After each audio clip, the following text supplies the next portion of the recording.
Hello everyone, my name is Michael, and today I am back with some more沙耶の唄. Something horrible happened to, Yo last time. I feel like something bad's gonna happen to Koji this time. But, without further ado, let's do this. Let's do this. Koji, my man, I wish you the best of luck, but I don't think any good things are gonna be happening to you. I think more despair is gonna occur. It has begun to snow by the time they pass Utsunomiya on the Tohoku Expressway. 下が雪道になってなきゃいいがな。 Koji says. In the passenger seat, Fuminori is gazing out of the frosted window in silence. He's been in this trance-like state for almost an hour now. I kind of wonder what the snow looks like to Fuminori. Since everything looks like flesh to him, I wonder what snow looks like. Taking advantage of his inattention, Koji stares unabashedly at Fuminori from the corner of his eye. He still doesn't understand the danger signals that he's been getting from the man, because Fuminori is unstable and dangerous. Fuminori has stopped avoiding Koji, and he's even looking him in the eye when he talks. So why does he seem even more distant now than he did when he was trying to push his friends away? Fuminori's posture is noticeably relaxed, but his gaze never wavers, not even for a moment. It's as though he is focused on a clearly defined future that he has chosen to bring about, one that has no place for the needs or wants of others. That is pretty accurate to what Fuminori's going for. Holy shit, yeah, you got it right on the mark, Koji. Right now, Fuminori is complete. Koji cannot help but feel that beneath his bland exterior is a core of solid steel that no one can touch. 近江だけどな。 Koji says, suddenly, trying to gauge Fuminori's reaction. About Omi. いなくなって今日で1週間になる。まだ何の連絡もない。 About Omi. そう。 Fuminori replies curtly, still staring into the distance. 心配だね。どうしたんだろう。 Fuminori's tone is completely emotionless. Koji might as well have asked him about the weather or the condition of the mountain roads near their destination. もう一度聞くが、お前何か思い当たる節はないか？いや、全然。 Fuminori answers, in exactly the same tone that he used when Koji first questioned him following Omi's disappearance. まるで気にかけてないみたいだな。 Koji's eyes narrow. そんなことないさ。 Finally, Fuminori shows some emotion. He sounds hurt, like he can't believe Koji could think of such a thing. 彼女、僕の家に来る途中でいなくなったんだろう。もちろん僕だって心配だよ。 Sudden frustration wells up inside Koji. If possible, he'd like nothing more than to beat the secrets out of Fuminori's head. I mean, I think you should punch him a little bit. Koji is worried sick about Omi. To have his concern brushed off so coldly would be unbearable coming from a complete stranger. But from Fuminori, who was his best friend, it's... Fuminori never used to be this callous. Even if Koji tried to interrogate him, he'd probably never find out what changed him so. Well, he did get into a pretty bad car accident, so he had some brain damage. If Fuminori were still just hiding behind... I'm gonna repeat that. If Fuminori were still just hiding inside the shell he had erected around himself after the accident, Koji might have been able to find some answers out of him. With the sly, evasive Fuminori, however, there's nothing Koji can do. Fuminori will never reveal his true intentions. Not to anyone. All that's left, then, is for Koji to discover the truth on his own. 近江はな、筑波のことでお前に話があったんだ。Fuminori smiles bitterly at the mention of Tsukuba's name, perhaps feeling sympathy for her pain. To Koji, however, it seems like pity. The sort of one directs at an ant or a worm. 筑波さんか。参ったね。 I wonder why it's hard to talk with her after what happened. 最近声がかけづらくて。I wonder who made it hard, Fuminori. Unbelievable. If Fuminori's feelings for Yo were really this cold, then he would have rejected her when she first confessed to him. But he didn't. Or at least, the Fuminori before the accident didn't. Once again, Koji can't help but wonder if this man who looks like his friend is really a different person, who only possesses the memories of Sakisaka Fuminori. The snow has stopped falling when they get off the West Natsu Flats interchange. This area must already be getting a lot of snow, however, as the nearby mountains are covered in white beneath the trees. By the time they turn off the highway and enter the mountains, road conditions are already bad enough for Koji to regret having forgotten tire chains. Ooh, that's a mistake, Koji. That's a huge mistake. Nevertheless, he continues to power his car up the precarious slopes with only a road map to guide him. In places like this, an address isn't enough to pinpoint a location. His only choice is to drive down every road, including private roads that aren't even on the map, while searching for something that matches the photograph. 本当にこんな場所に別荘なんてあるのか？人目につかないところだからこそ、大貝教授は気に入ったはずなんだ。Well, that's suspicious to say. The more he hears about Ogai, the less Koji wants to meet him. Fuminori is the one who spots a narrow road half hidden in the trees. It's practically an animal trail, overgrown with weeds that are tall and strong enough to withstand the weight of the snow. これ、本当に道か？ Koji stops the car and sticks his head out of the window to stare into the dark forests, but he can't see where the path leads through the tightly packed trees. 写真だとどう見える？ Fuminori hands Koji the photo, which he compares to the mountain ridges visible beyond the trees. なるほどな。アングルは間違いない。行ってみよう。 Fuminori's tone is as flat as always, but there is a quiet intensity in his voice that leaves no room for argument.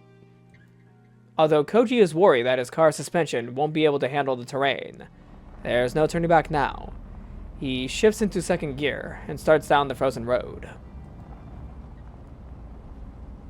The sun sets early at high altitudes. As the car creeps up the mountain path, Koji catches glimpses through the trees of the gradually darkening sky. The forest is completely still, with no sound save for the rumble of the car's engine and the crackle of snow and brush beneath its tires. Fuminori is once again staring silently through the front window. In the ominous silence, Koji feels the same faint chill that he felt when standing before Ogai's suburban home. It feels wrong, as though he is traveling deeper and deeper into a world not his own. After some time, a blocky shape suddenly appears amid the trees, standing out against the twilight sky. The house. Okay. Koji turns off the engine and compares the structure in front of him to the picture in his hand. A perfect match. Before you can tell Fuminori, however, his friend is already out of the car. Oi! Ooh, that's good image. I like that. Realizing that it's pointless to call out to him, Koji shakes his head, grabs a flashlight from the glove compartment, and follows Fuminori across the snow-covered yard. The photo must not have been taken recently, as the old run-down cabin before them has clearly been left to the mercy of the elements for some time. The front door appears to be locked, but Fuminori kicks it down without a second thought. Koji just watches, knowing that nothing he could say now would matter. All the windows are shut with heavy curtains, and the gloom inside is thick and stifling. Fuminori turns on his own flashlight, and starts rummaging through the cabin without regard for its owner's privacy. Koji is reluctant to do the same, but it is obvious that this mountain retreat has been abandoned for a long time, just like the house in Tokyo, There's no point in being considerate now. He goes to search a different room. Soon after entering the cabin, however, he realizes that their search is meaningless. There's nothing inside but the barest necessities of life. Some rooms are even completely empty, save for a thick layer of dust on the floor. What few pieces of furniture are present, more than half appear to have never been used. There's an empty chest of drawers without a single scratch or handprint, but bearing the telltale signs of mold and moisture damage. The condition of the cabin is eerie, though in a different way than the filthiness of the house in the city. It's like someone put together a mock-up of a home, and then left it to decay. The only signs that anyone lived here are found in the toilet, the bath, the kitchen, and the bedroom. It appears that the cabin was never used for anything but eating and sleeping. So it must be like a sort of safe house, because there might be something in the woods that he was looking into. Because if it's only there for eating and sleeping and hardly used, there must be something nearby that Ogai was, looking into, which is why he has the cabin house. At least that's my theory. There must be something nearby. Beneath the darkened sky, the snow itself seems to glow with a cold, white light. The scene is like something out of a fairy tale, but to Koji, it serves only as an unpleasant reminder that he has stepped outside of the reality that he knows. Next to the front porch is a plain wooden door half buried in the ground. It's locked, of course, but Koji sees no reason for restraint after what Fuminori did to the front door. The door offers surprisingly little resistance to Koji's heavy kick, breaking it open to reveal a set of concrete stairs leading down into a pitch-black basement.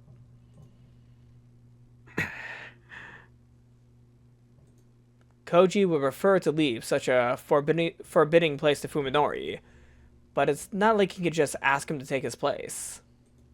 He descends into the chilly darkness, the beam of his flashlight leading the way.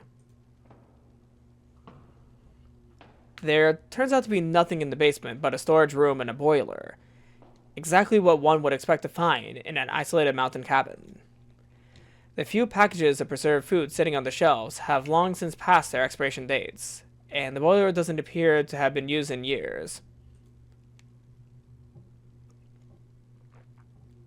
Koji guesses that the Ogai's mountain home, has been abandoned longer than the house in Tokyo. Was Fuminori simply mistaken when he said that Ogai might be here? Or was he lying from the beginning? Not sure what to do next.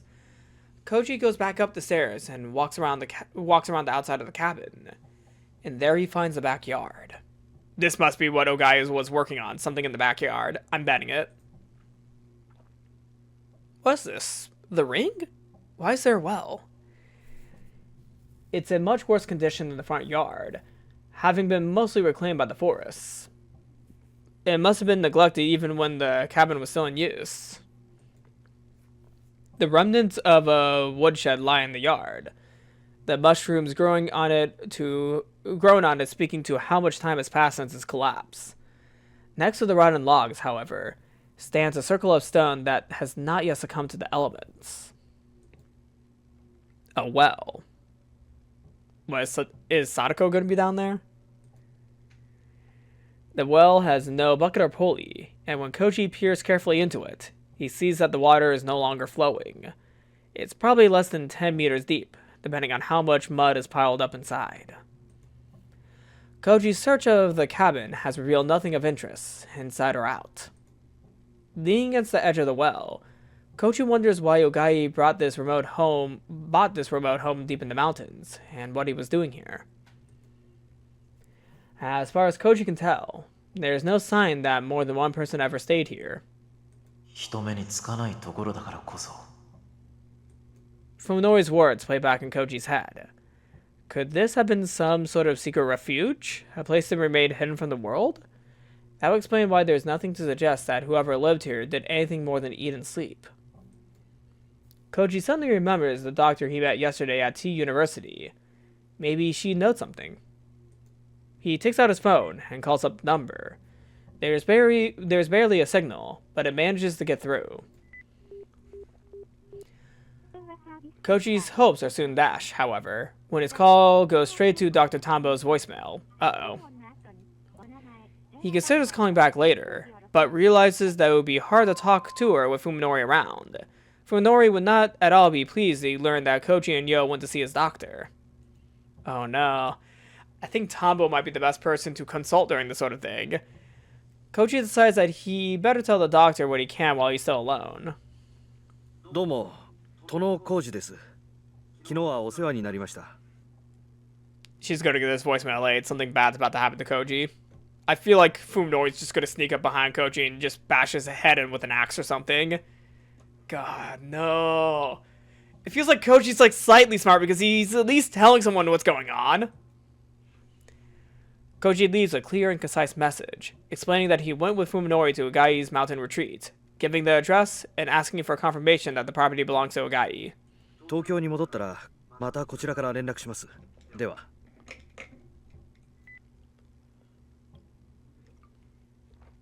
After hanging up, Koji thinks back to their visit to the hospital. Is Dr. Tambo actually investigating like she said she would? Her reluctance to speak of Dr. Ogai is weighing on his mind. What does she know? He talked to Yo about it on the way home, but they were unable to decide whether the doctor could really be trusted. Speaking of which, how is Yo doing? Koji hasn't seen her today. Ooh, Koji. Ooh, boy. He didn't say a word to her about his trip to Tochigi. She might be worried, especially so soon after Omi's disappearance. Thinking to check up on her, Koji dials Yo's number, and is surprised when it rings longer than it usually does. Did she forget her phone somewhere? Oh no. Sayo, do not pick up the phone. Well, maybe Sayo do pick up the phone so that Koji knows something's wrong. Just as he's about to give up, the call connects. The first thing Koji hears is a strange sound. It's not signal interference, but some kind of wet, distorted noise, like the voiceless groans, or perhaps sobs, of someone far away. Fuck. Fuck. No, that's exactly what they are. The person on the other side is crying. つくばなのか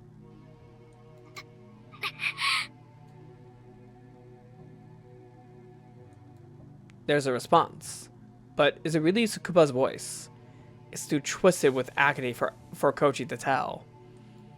Panic surges through Koji as he realizes that something is terribly wrong. 浩二だ。殿浩二だよ。つくばなのか今どこなんだ After a short period of nothing but pained moans, words start coming through the speaker one by one, as though each takes an act of will. Oh, fuck. What she turned to what Saya is?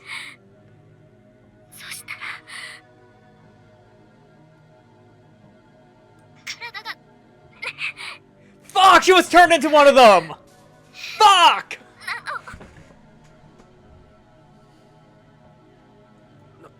何があったおいつくば大丈夫か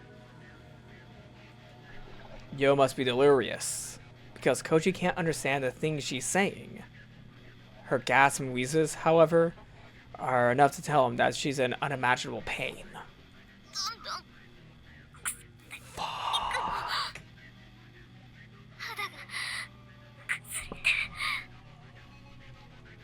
Is she being turned into the goo that Omi was turned into, or is she being turned into a monster?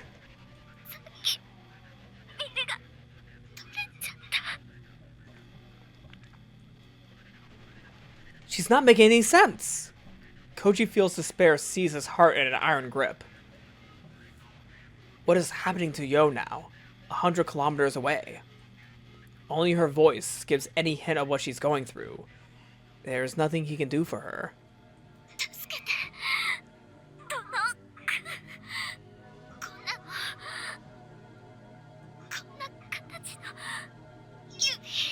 Fuck, she's being turned into a monster. She's being disfigured. つくば警察を呼べ。助けを呼ぶんだ。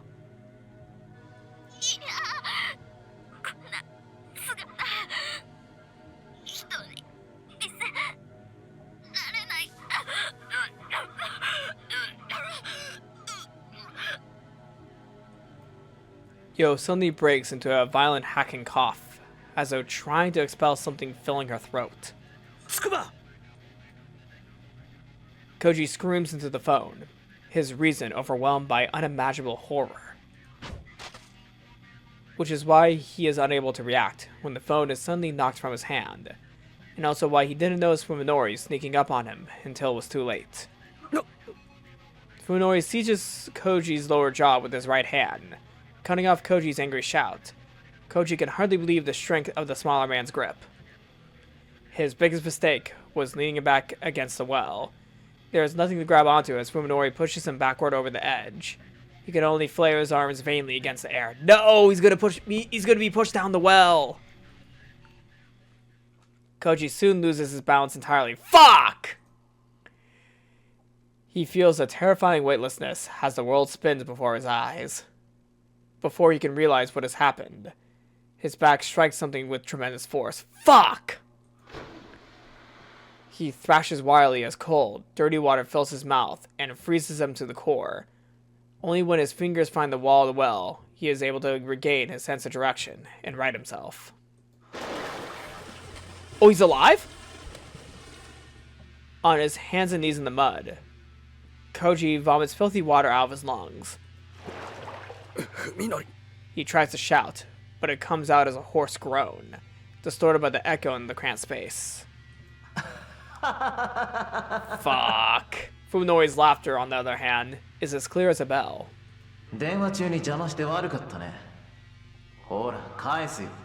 He says scornfully. Fuminori tosses Koji's phone into the well. Koji catches it just before it hits him in the face, but he finds that the battery pack has been removed, rendering it useless.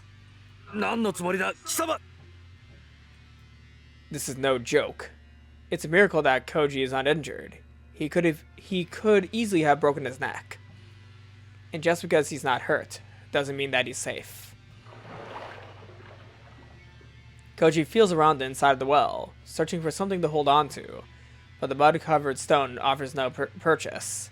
It's obvious that he won't be able to get out without help. Wait, Dr. Tombo! Tombo could help Koji, can't she? Like, is she gonna discover Koji dead, or is she gonna be able to rescue him? Koji starts to say, but trails off as the pieces finally come together in his head. Today's sudden change in Fuminori's attitude, that smile that always seems somehow malevolent, but malevolent.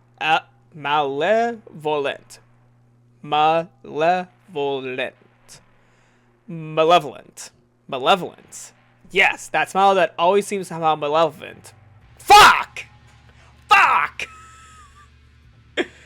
Fuminori hadn't been smiling at Koji. I'm giving up. But at the thought of his friend's death.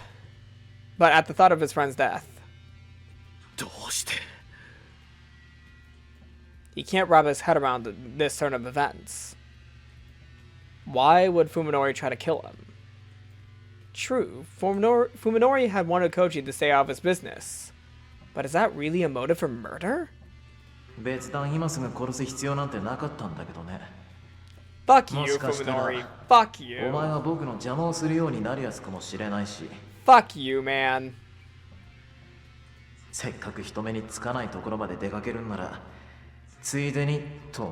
Oh, you thought you might as well, take advantage of this remote relocation. God, I cannot speak today. Oh, fuck.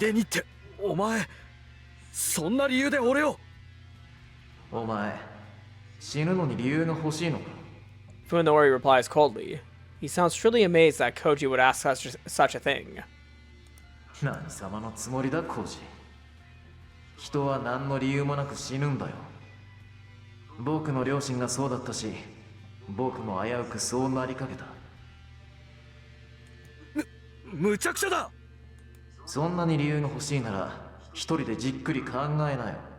そこでなら時間はたっぷりあるだろ。 Fuminori disappears from view, leaving Koji alone in the darkness, with nothing to connect him to the outside world. ふみのり、おい、ふみのり。 Koji shouts at the top of his lungs, knowing beyond a doubt that if Fuminori leaves, all hope of rescue will vanish with him. No one will ever hear him calling for help from the bottom of this mountain well. 筑波が大変なんだ。おい、ふみのり、聞いてくれ。ここから出してくれ。 In his desperation, Koji no longer comprehends the futility of begging for mercy. No god or devil will listen to him. His only hope is that Fuminori will have a change of heart. Praying for a miracle, he keeps calling Fuminori's name. But he doesn't come, does he? Eventually, the sky grows as dark as the bottom of the well. Koji can no longer make out of the edge of the opening, and he has long since lost track of how many hours he has been screaming. Nevertheless, he continues to scream, for he knows that the despair of silence brings will kill him. Fuck. Come on, Dr. Tombo, you can get him. Whoa! What the fuck? Oh, this is Fuminori's view. That is insane. Holy shit. I'm gonna get to this in 1 second. I really need to pee, but that is fucking insane. That hits hard. Like, fuck you, Fuminori, but your viewpoint, that hits hard. Like, that looks actually kind of cool. I feel great. The same feeling that you get when the last piece of a difficult puzzle slides smoothly into place. I have killed a man, and no one will ever know. It is a long way back to civilization, but neither the cold nor the exhaustion can ruin my good mood as I walk alone down the snow-covered mountain road. I was tempted to use Koji's car, but that would have introduced a flaw into the plan. I don't want anyone to connect me to his disappearance. The plan formed in my mind the moment I realized how remote the location was. Even if I couldn't find anything to lead me to Dr. Ogai, his absence would at least prove that the cabin had been utterly abandoned. In which case, it would be the perfect spot to take care of a problem. I knew coming all the way out to Tochigi wouldn't be a waste of time. I didn't even need to use the meat cleaver hidden under my jacket. I tried well. It's like fate itself provided me with the perfect setting. That idiot didn't even realize the danger he was in, and his phone call distracted him enough for me to take him by surprise. Now, one of the two people whose questions might have caused trouble for me and Saya has vanished from the face of the earth. All that's left is to eliminate the other. Tsukuba. I mustn't underestimate her just because she's less aggressive than Koji. Even she should be able to see a connection between the disappearances of her two friends. I suppose I should be thankful that it was Yo to whom Koji was talking to on the phone. If he reported a location to a third party, I'd had to track down and eliminate that person too. Ha ha ha ha ha. You don't know that Dr. Tombo knows your shit because Koji also gave her a voicemail. Oh, and also, by the way, you said that you killed a man. This is your second man you've killed. Like, you already killed your neighbor, and now you've, basically killed Koji. He's not dead yet, because he did give a voicemail to Dr. Tombo, so Koji still has a chance to live. I'm a little worried about what they were discussing, but judging by how Koji was screaming into the phone, they probably weren't exchanging detailed information. Either way, I better get rid of Yo as soon as possible. After walking all night long, I can finally reach the Natsu Flat station, just as the trains start running. It only takes an hour to get back to Tokyo on the Limited Express, and it's not enough time to rest, but I'm too wound up for that to matter. Besides, I don't want to waste any time thinking up a way to kill Yo. Using the cabin again would be too dangerous, and I'm not sure how would I get her out there in the first place. I just exploded in her face the other day, I doubt that she'll be as quick to trust me as Koji was, which means that it will be difficult to get her alone. I could ask Saya for her opinion, but even I have some pride. I want to show her that I'm a man who could take care of business. If only you knew that Saya already took care of Yo for you. Unfortunately, I'm unable to come up with anything before I get home. I suppose I should just be proud of having dealt with Koji, the immediate threat. The search of Dr. Ogai's cabin was a bust, with no trace of his having been there. But I see no reason to be frustrated. Saya isn't all that concerned about the doctor's whereabouts, so looking for him is just something to satisfy my own curiosity. Tadaima. It's morning, half a day later than I normally get home, and the sound of Saya running down the stairs tells me just how impatient she was for my return. It makes me feel warm inside. Okai, Fuminori. I wonder how he's going to react to Yo. She throws her arms around my neck, her smile at least 20% brighter than usual. 遅くなってごめんな。いろいろ予定が変わったもんで。私の方ももうちょっとで準備が終 Oh, わるとか。 fuck. Oh, no. 準備 Saya responds to my confusion with a mischievous smile. ふみのりをね、びっくりさせる準備。どういうこと？まだ内緒。それよりふみのり疲れてるでしょ？お腹空いてる？それともお風呂？ I don't realize how hungry I am until Saya mentions it. I walked all night without a bite to eat, and now my stomach's emptiness becomes painfully clear. However, I can't sit down to a leisurely meal while covered in the dirt and sweat of the road. 軽く何か口に入れて、それから風呂に入りたいな。温まるまでゆっくり。そう言うと思って沸かしてあるよ、お風呂。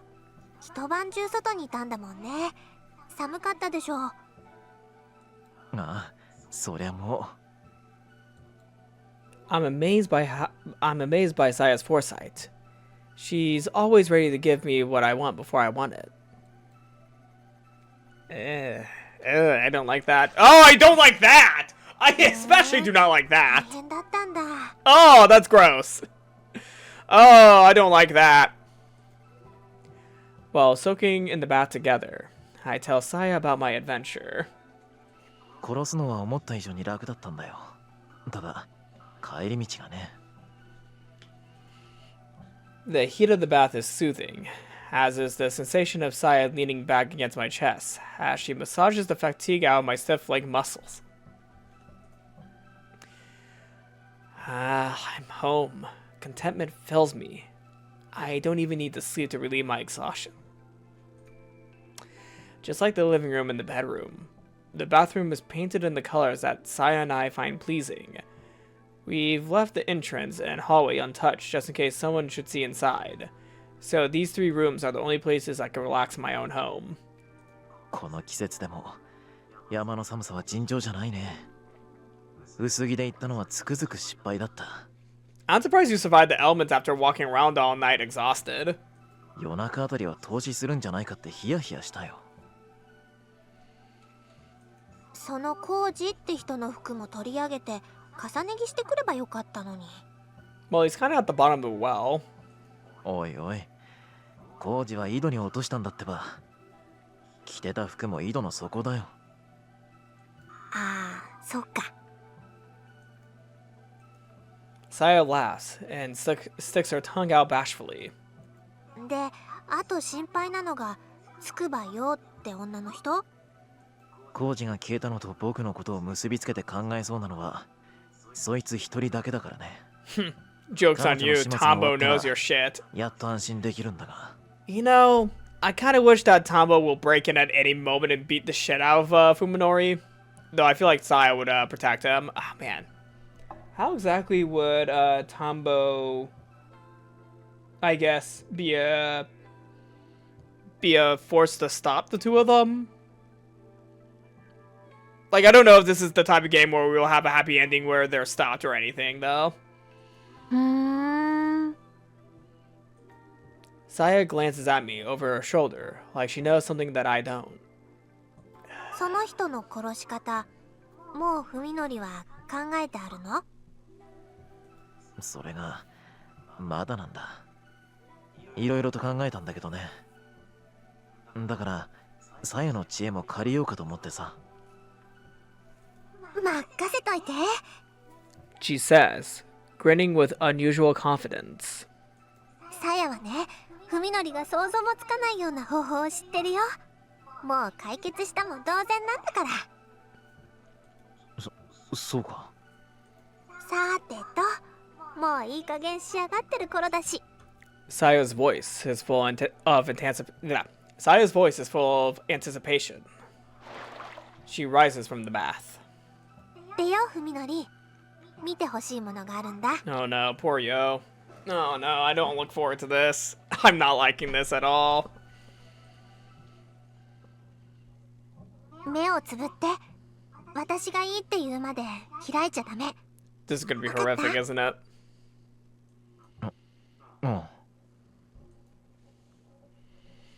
I have no idea what's going on, but I do as Saya says and close my eyes. She takes my hand and leads me up the stairs. As I wonder what she has in store for me, the sound of crying reaches my ears. I stiffen. サヤ、上に何かいるんじゃ。目を開けちゃダメ。She admonishes me, then strokes my arm soothingly. 危ないものじゃないから安心して。大丈夫。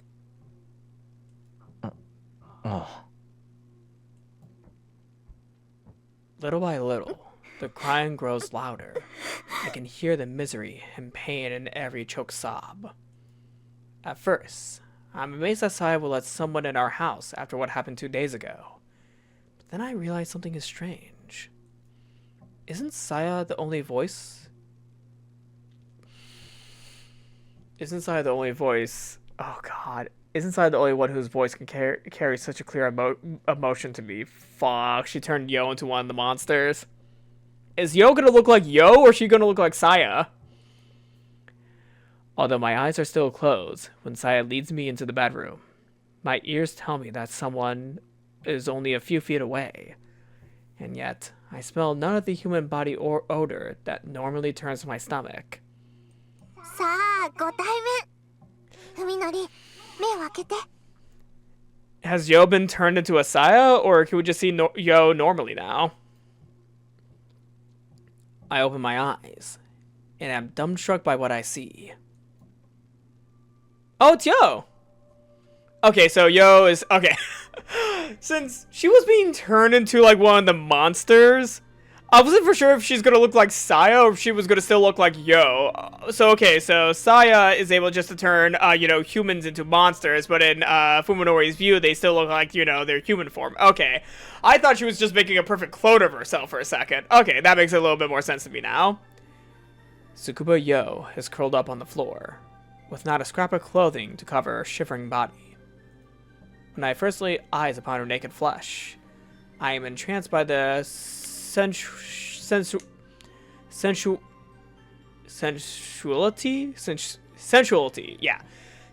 of her generous proportions, far more mature than I would have expected from her usual pure and innocent appearance. Wait, forget about that. Why is she in my bedroom naked?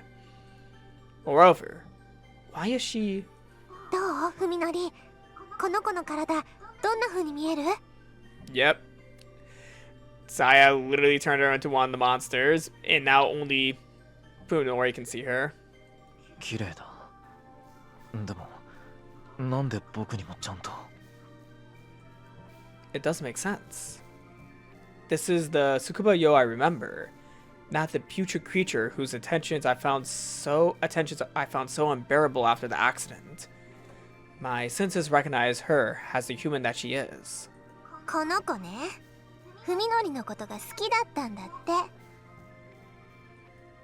I do know, but I've never told Saya. How did she find out? だから私、この子の体を作り変えてあげたの。ちゃんと文則にも可愛がってもらえるような姿に。 Saya pauses to gauge my reaction, then continues with a satisfied nod. 私の同類にしてあげたの。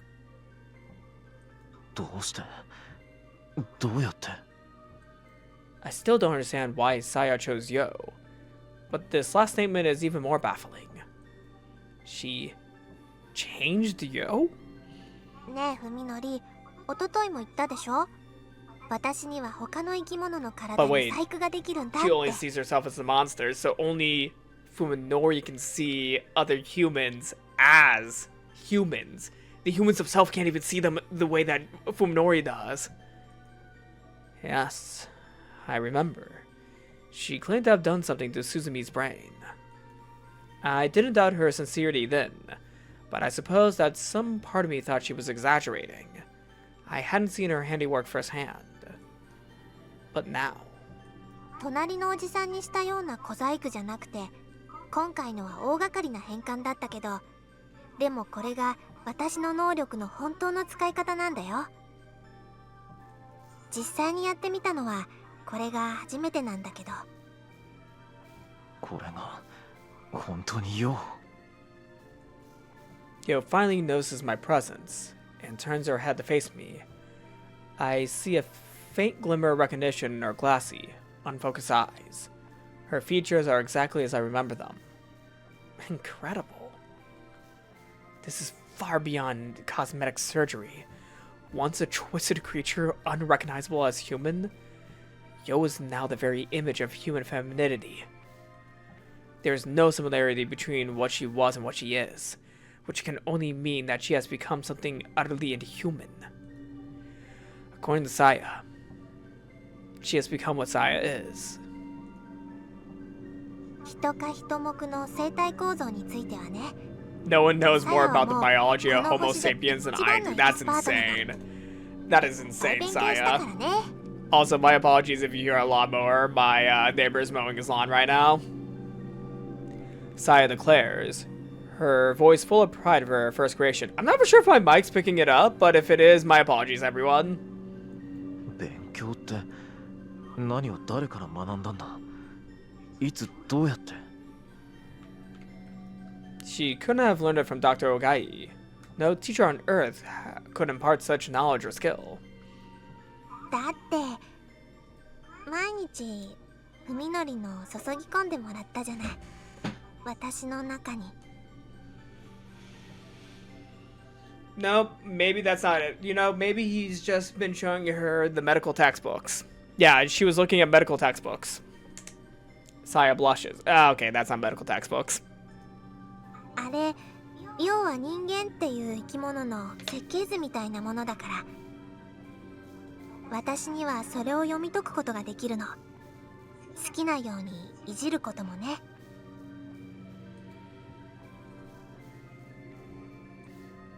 What is she really? I've accepted that she isn't human, but there's more to her than that. Saya is something that far transcends my species. でもね、やっぱり最初だったもんだから手際よくできなくって。 When Saya approaches, Yo trembles and tries to crawl away, but is only able to flare her arms and legs wildly. It's like she doesn't know how to move her own body. And the only sounds coming out of her mouth are frightened moans. 喋れないのかうん。あいにく心の方は壊れちゃったみたい。 Saya sighs in mild disappointment. Yeah, because she sees herself as a fucking monster, like her ear was melting off in her vision. Jesus Christ, Saya. なんだかんだで変身が終わるまでに20時間もかかっちゃったから。ちょっ That is とかわい horrific. そうなことしちゃった That is かな。 horrific, girl. かなり苦しかっただろうし。 I think most people break after, you know, the body horror like that.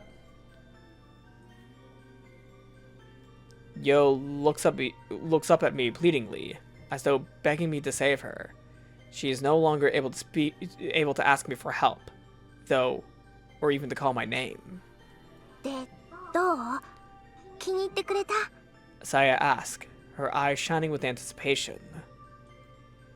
I am at a loss for how to respond. どうって。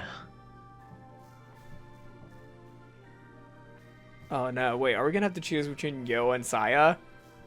だって文則、友達や家族が欲しいって言ってたでしょ。 Oh, he's probably gonna do the whole line of Saya, you're the only one I need or something. Like, he's gonna say some bullshit like that. I'm calling it now. He's gonna do some bullshit of Saya, you're the only person I need, like, you're the only friend and family. Oh my god. He's gonna do that sort of, like, lovey-dovey stuff, even though it's, like, very fucked up. Her innocent explanation only confuses me further. プレゼントって、おいおい、子犬か何かじゃあるまんし。似たようなもんだよ。どうせ頭の中なんて真っ白なんだから。Okay, I should not be laughing, but just the lack of understanding Saya has is kind of funny. I'm happy that Saya wants to please me, but she could use a little more common sense. いや、人間一人を監禁し続けるっていうのは、多分かなり厄介なもんだと思うよ。大丈夫だよ。ほら、こうやって鎖でつないであるし。The only thing preventing Yo from being totally naked is the leather collar around her neck.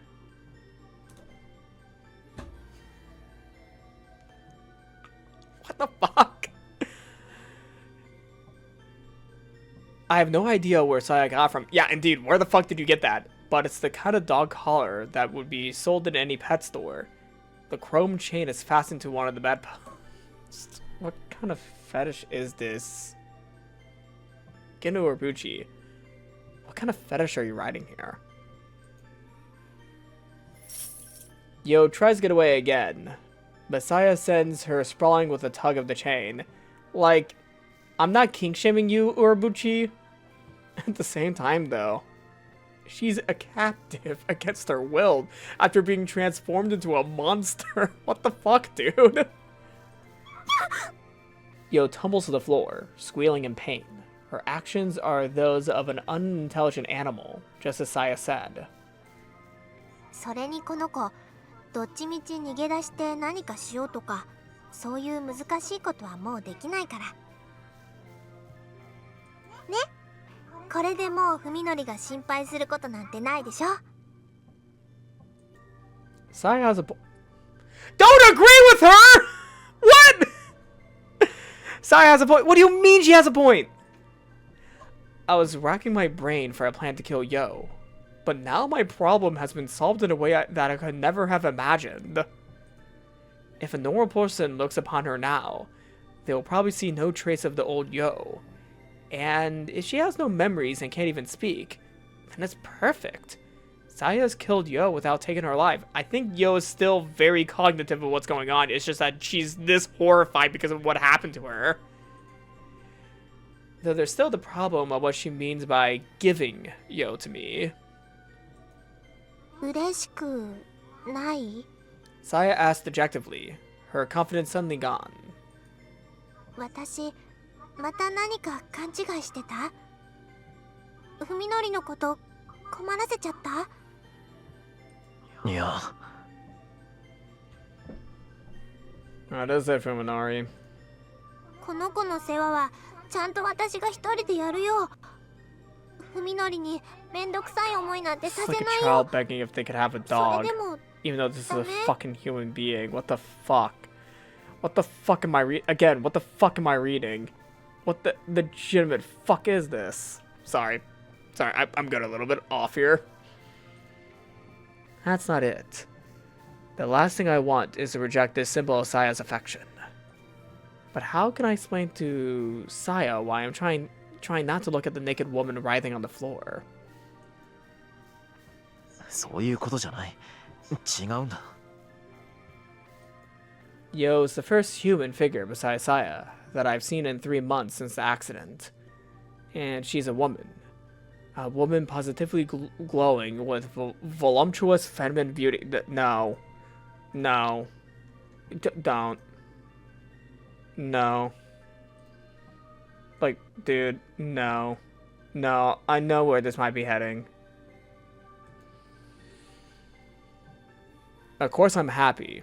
but I also can't ignore the voice of reason that's telling me not to be. Yes, I'm your voice of reason, dude. No, just dude, no. 嬉しいよ。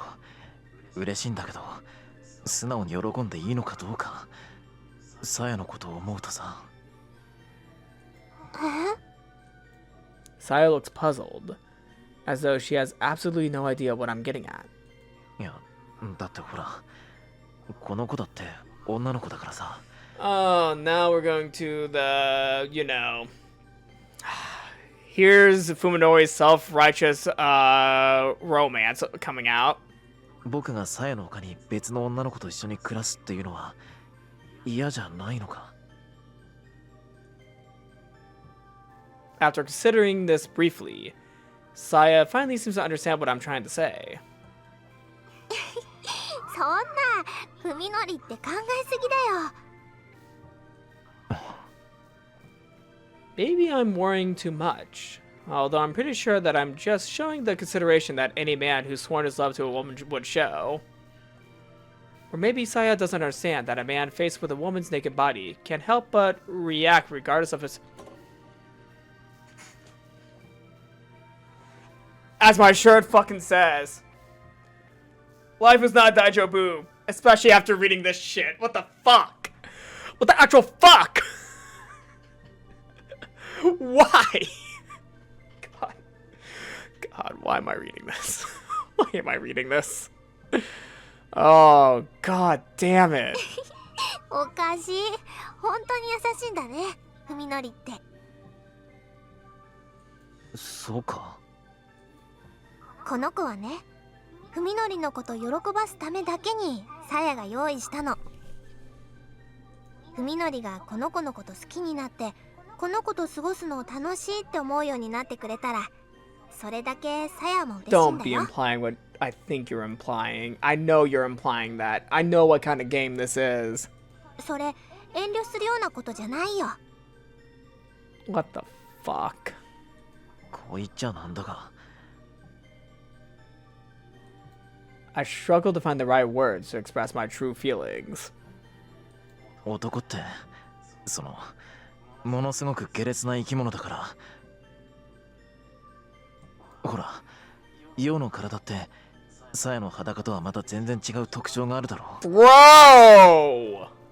Bro! これってサヤのこと好きだって思う気持ちとは全然別のことで、そのかなり気をそそられるってのが。If this is leading up to what I think it, if this is leading up to what I think it is, I think I'm gonna skip the rest of the scene.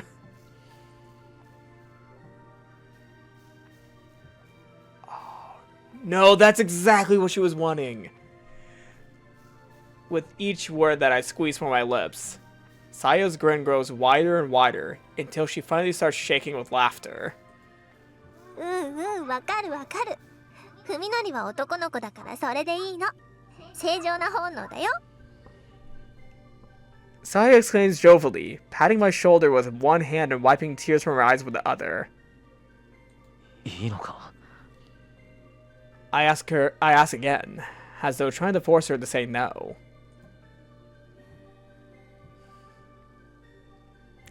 Saya answers me with a smile who's like I have never seen before.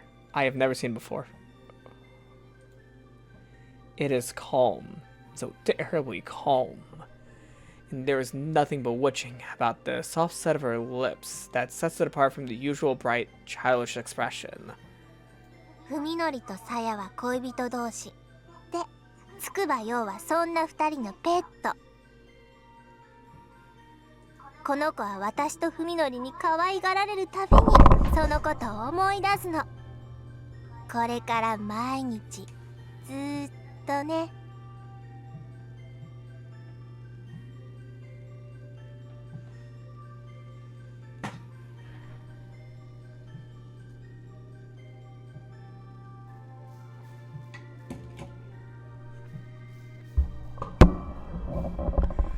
I finally know why Saya chose Yo, for the venom in her voice and smile does not escape me.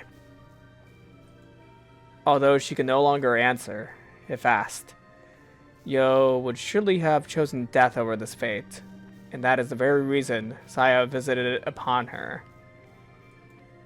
how wicked and terrible Saya is. Perhaps others would fear and loathe her. I, however, find her malevolence and irresistibly charming. The horrifying cruelty of what she has done to Yo is so very human. Though her shape may be different, her soul is the same as ours. When I look upon Yo's wretched form, I see the intensity and passion of Saya's love for me, for the flames that have consumed Yo are fueled by that very love.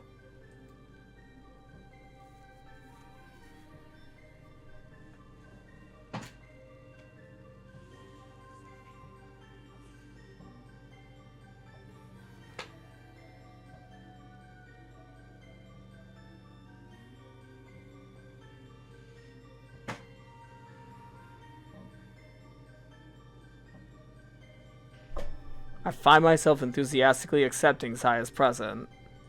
さやは気に入ってるのかい、このペットのこと。うん、とっても綺麗で触り心地もいいんだよ。そっか。じゃあ二人でこいつと遊ぶ時もさやはさやで楽しめるんだね。僕が遠慮することはないね。もちろん。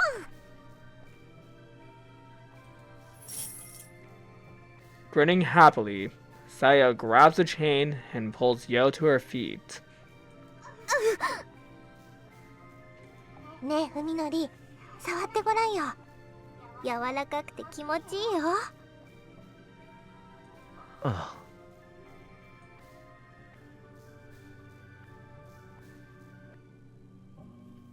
As Yo looks up at me with teary, pleading eyes, I approach and let my gaze roam freely over her lush body and right breast. I run my fingers through her hair, finding it as smooth as Saya's. Enjoying the feel, I continue to caress Yo's head. Her fearful expression softens a little. Perhaps she remembers me in some part of her mind, and believes even now that I will be kind to her. Fuck you, Fuminori. Fuck you! Fuck you, man! How foolish. What the...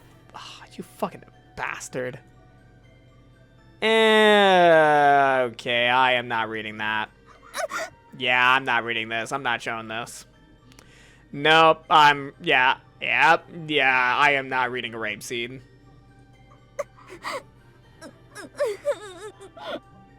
Yeah. Nope. Okay, it cuts away. No, it does not. It's not cutting away. Yeah. Yeah, we're not doing this. Nope, not on my channel. We're not doing this. 辛そうだね。 Hopefully my neighbor's not behind. No, okay. I was trying to figure out which neighbor was mowing because that was just on my screen. 気持ちいい？この子。うん、まあ。Yeah. Nope. Oh, fuck you. The line in the night has only begun. No. Okay, that's the end of the scene, right? Yeah, no, it keeps going.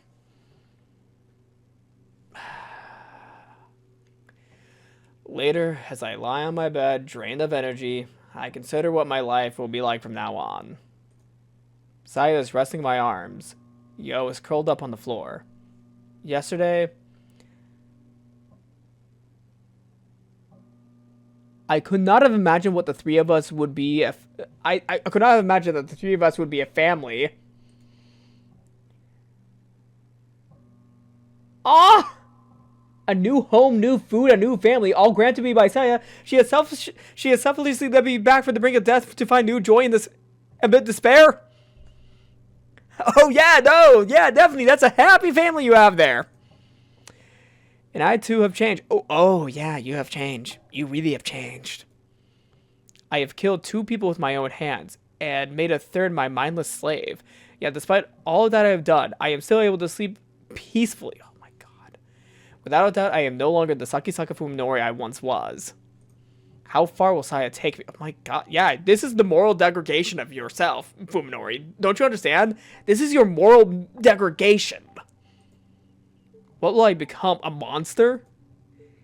I feel somewhat unsure, though not discouraged, about the unknown world into which we are heading. And so, while playing with Saya's hair, I ask, 君は一体何者なんだい? I don't expect an answer. If Saya is asleep or doesn't want to respond, I won't mind. Saya lifts her head, however, and draws my gaze into the deep pools of her eyes. うまく言葉では説明しにくいんだけどね。 I mean, after all that bullshit, I kind of want an explanation, girl. She thinks for a while, searching for the right words, then says simply, タンポポって花があるよね。種を風に乗せて No, are 飛 you ばすや are you つ。 wanting to make more? 綿毛の種は風に運ばれて、ふるさと I know what dandelions are like. They're invasive. They're all over the fucking place where I live. もしかしたら草木なんか一本も生えてない砂漠に落ちちゃうかもし You れない。 propagate. そんな時、たった一粒のその種が何を思うか。それを想像してくれれば分かってもらえるかもしれない。私のこと。 Yeah, dandelions literally shoot out their seeds all over the place whenever you blow on them or whatever, you know. Some kid picks them up and starts blowing on the flowers. Yeah, they all fly over the place and then they land in the ground and make new dandelions, like more dandelions with more seeds. And the more you touch them and the more you deal with them, the more they fucking spread. Like, what are they purpose outside of being an invasive fucking species? As I consider Saya's answer, she continues her story. 種はもちろん草の種だからね。その気になって頑張 She れば wants to make more. 砂漠を砂漠じゃなくしてしまえる。 She wants to make more like her. ただ一粒だけの種でも、もしかしたら頑張ろうって思うようになるかもしれない。頑張って育って増えて、いつかこの土地が一面のタンポポ畑になるまで頑張ろうって、そう思うかもし And れ of ない。 course, Fuminori is going to be way too into that. Like, he's going to be into this, I bet. そんな風にタンポポの種が心を決めるとしたら、どんな時だと思う？ Do not say anything about blowing. それは I whisper, entranced. You're a fucking idiot, Fuminori. Saya smiles softly and caresses my cheek. それはね、その砂漠に I thought she was literally going to say, all I need is someone to blow me or something. Because you blow on the dandelion to, like, spread its seeds. I mean, you could just kick it. You could also just, you know, bat it with your hand, hit it by accident with your lawnmower. タンポポの花は綺麗だねって。 Oh my god. No. I hate this combination of Saya and the dandelion. No. No. The loving touch of her slender fingers fills me with peace and joy. あなたのこと大好き。 I pull her into my chest, nodding silently. ずっとそばにいて。いつまでも。 I kind of wish that Dr. Tombo would, I don't know, come in with a shotgun and just shoot Fuminori in the face. That's a violent thought, I know, but god, he fucking deserves it at this point. あ、もちろん。 Like, he's no longer human. He's gone past that point. Basking in the soft warmth of our love for each other, we sink into the oblivion of sleep.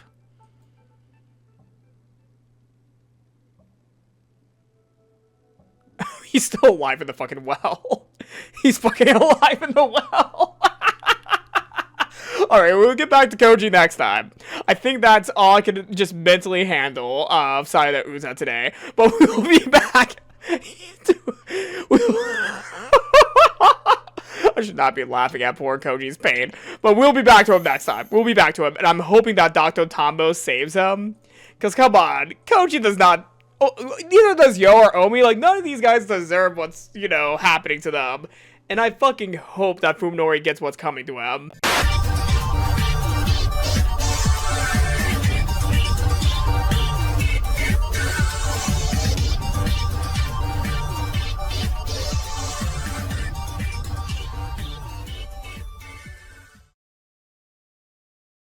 OK OK